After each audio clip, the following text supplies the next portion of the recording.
Today, we'll install the OpenBlur Chrome extension from the GitHub release.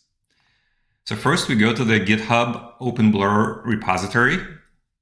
And OpenBlur basically is an extension that will hide sensitive information such as names, IP addresses, serial numbers, etc.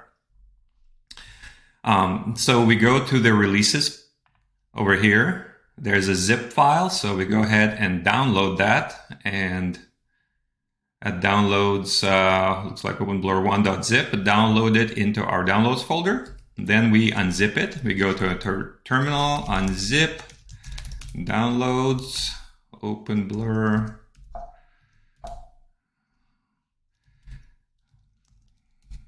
And we're gonna unzip it here. So all the files have been unzipped over here. So now we go back to Chrome. We go on this extensions, manage extensions. We enable developer mode up here on the top right if it's not enabled already. And then we click load unpacked. And we go to basically the directory where we unzipped everything. Select that. And now the OpenBlur extension is available. And we're going to go ahead and pin it. It's enabled, but there's nothing to blur. So over here, we put things that we want to blur.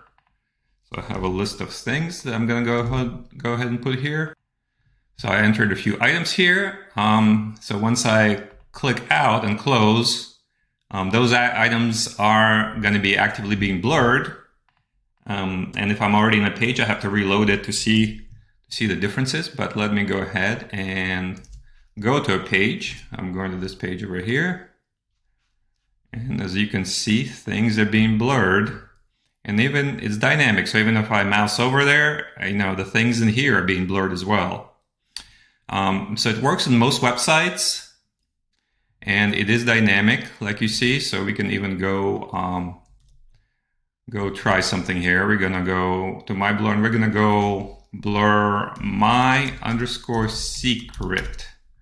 Okay. We need to reload for the blur to take effect, and then we go up here in the search and we type in my secret, and see, it's getting, it's dynamically being blurred.